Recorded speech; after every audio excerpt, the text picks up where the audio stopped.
Today, we are writing a complete PyTorch classification model from scratch, line by line. We're going to take raw oncology data and turn it into a functional neural network. This diagram shows our 5-step pipeline. We start with raw data ingestion, move through cleaning and encoding, transform the data into tensors, and finally execute the model training. To execute this, we rely on a specific stack of Python libraries, which you can see in this import block. Pandas and NumPy handle data ingestion and matrix operations. scikit-learn manages the pre-processing and scaling. Finally, PyTorch handles the neural network architecture itself. Building this model requires coordinating these libraries, so each one executes its highly specific phase of the data's lifecycle before passing it to the next. This table shows the raw Wisconsin breast cancer dataset right after we load it. You'll notice an ID column on the far left. This introduces data debt, providing no predictive signal for our target. Arbitrary identifiers confuse neural networks by introducing random noise. We run a drop command to remove both the ID and an empty trailing column, leaving us with 31 refined features. Next, we isolate the diagnosis target from the predictive features.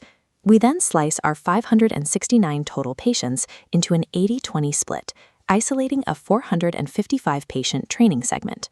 This diagram illustrates our next technical hurdle.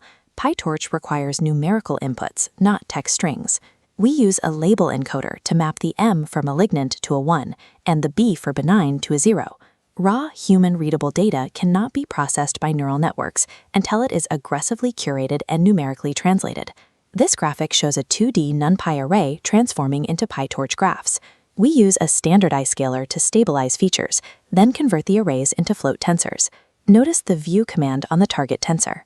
Enforcing this shape, 455 rows, 1 column, prevents dimension mismatch errors.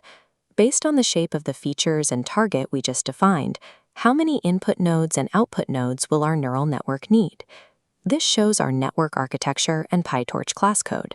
We need 30 input features matching our dataset and 1 output for the prediction. We pass data through a ReLU activation in the hidden layer and a sigmoid activation at the output. A neural network's architecture is strictly dictated by the dimensional geometry of the tensors you feed into it. This code block contains our active training loop.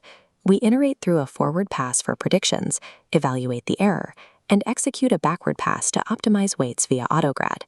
After 25 epochs, we output a final loss of 0.748, proving the network successfully adjusted its parameters. This diagram maps our complete data to deployment pipeline. We extracted string values from a raw spreadsheet, translated them into a scaled mathematical structure, and ran them through a deep learning optimization cycle. Reliable convergence hinges on the systematic reduction of data debt. By refining and translating raw inputs into an optimal format, we create the stability the optimization cycle needs to succeed.